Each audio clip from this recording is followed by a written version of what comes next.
Olá, irmão.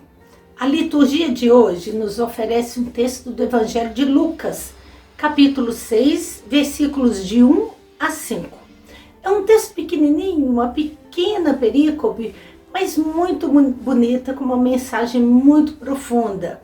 Trata-se daquele texto em que Jesus e seus discípulos passam por uma plantação de trigo num dia de sábado, no qual era proibido fazer qualquer tipo de trabalho, e eles então arrancam as espigas, debulham as espigas nas mãos e comem.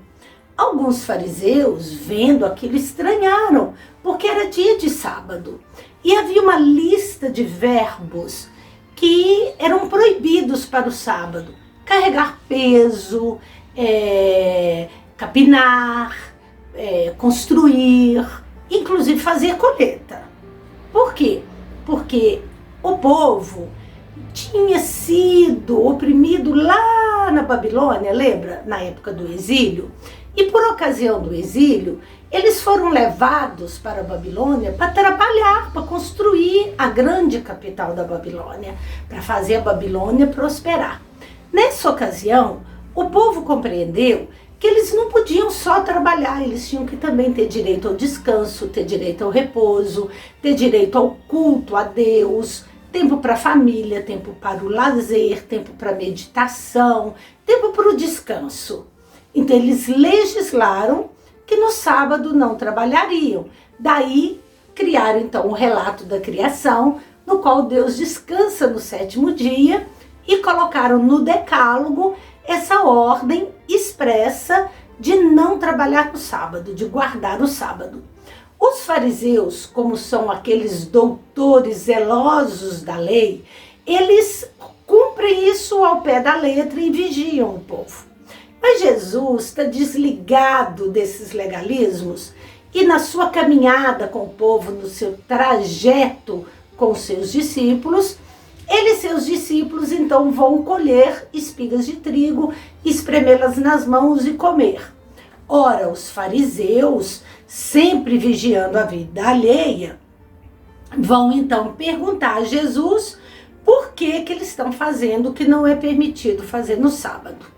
Jesus então vai recordar um antigo texto muito conhecido do povo judeu, que relata que Davi, quando teve fome, voltando de uma batalha, muito exaurido, ele e os seus companheiros entraram no templo e comeram do pão da proposição ou do pão da oferenda, que não era permitido a ninguém comer, a não ser aos sacerdotes.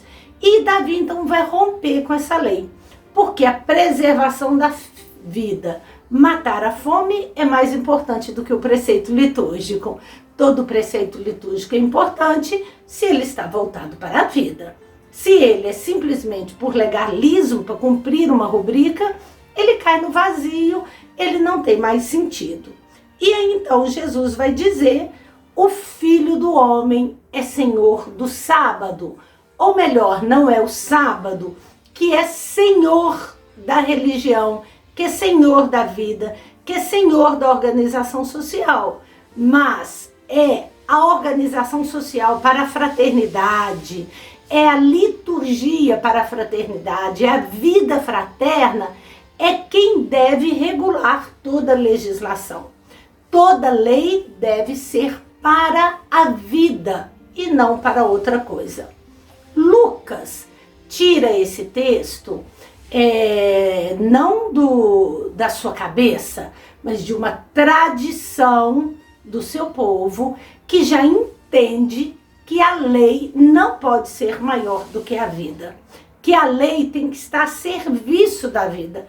Então Lucas quer recuperar a centralidade da vida, como assim também fazem os outros evangelistas. A vida em primeiro lugar, a vida é o dom maior e ela não pode ser menosprezada. Eu fico pensando como que a lei atualmente favorece alguns e criminaliza outros. Nós vemos, por exemplo, nossos presídios lotados.